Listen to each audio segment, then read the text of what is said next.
ये 80 वर्षाच्या तरुणावर तुझ्यात हिंमत असेल तर. शेवटी तो तिथे धारात पडला. आपले ताना तिथे गेले. गड आला पण माझा सिंह गेला.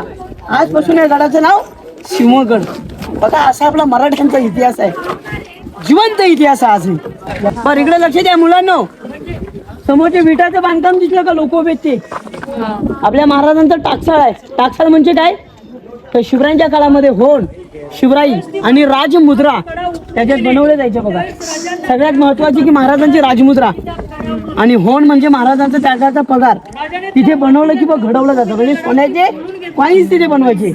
ती दगडात बांधलेली महाराजांची बाल्कनी ज्याला आपण गॅलरी किंवा सज्जा म्हणतो. उन्हाळ्यामध्ये राजा हवेशीर बसायचे.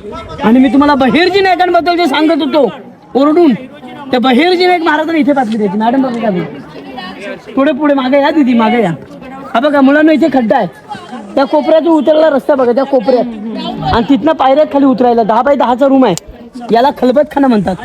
आपल्या महाराजांच्या काळातली गुप्त मीटिंग करण्याची जागा.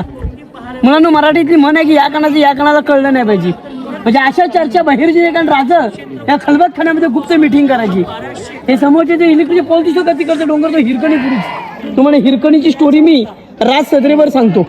त्या महाराजांनी हिरकणीला काय सन्मान केलं, कसं केलं, काय पद्धतीने केलं ते सगळं सांगतो. हे विजयस्तंभ आहे. गावं किल्ले जिंकले की भगवे झेंडे लाव ज्याला विजयस्तंभ म्हणतात. आता इथे शेजारी खाली तलाव आहे. ज्या तलावाचं नाव आहे गंगासागर तलाव. महाराजांच्या राज्याभिषेकाला काशीच्या गागापाटाने 60 नद्यांचं पाणी त्या तलावात सोडलं म्हणून त्या तलावाचं नाव पडलं गंगा सागर. तीर्थ म्हणते गंगा सागर आहे. आणि पलीकडच्या डोंगरावरती झेंडा फडकतो ना तो टकमक टोक आहे.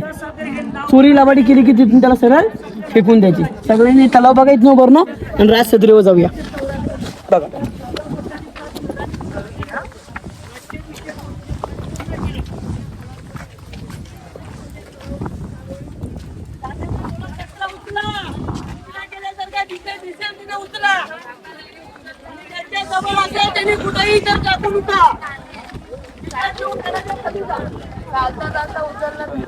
या स्थानावरती आपण पोहोचलो.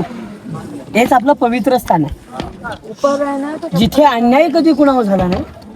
राजाने दरबारात स्त्री कधी नाचवली नाही आणि शिवाजी महाराजांनी माते समान दर्जा देणारा एकच राजा मिळाला तो छत्रपती राजा. आणि अन्याय कधी कुणावरती केला नाही. फकीरांनीच आणि आवरतांची आपला राजा इज्जत करायची. एका पाटलाने महाराजांना एक भेट म्हणून दिली होती एक स्त्री. तर महाराजांनी काय म्हटलं त्या डोळ्यासमोर त्यांच्या की अशीच असते आमची माता तर असेच झालं असतं मी सुंदर. त्या आईची साडी चोळी भरली आणि तिची खंडा नारळाने ओठी भरून जशी आहे तशी तिला घरात राहिलेली राहून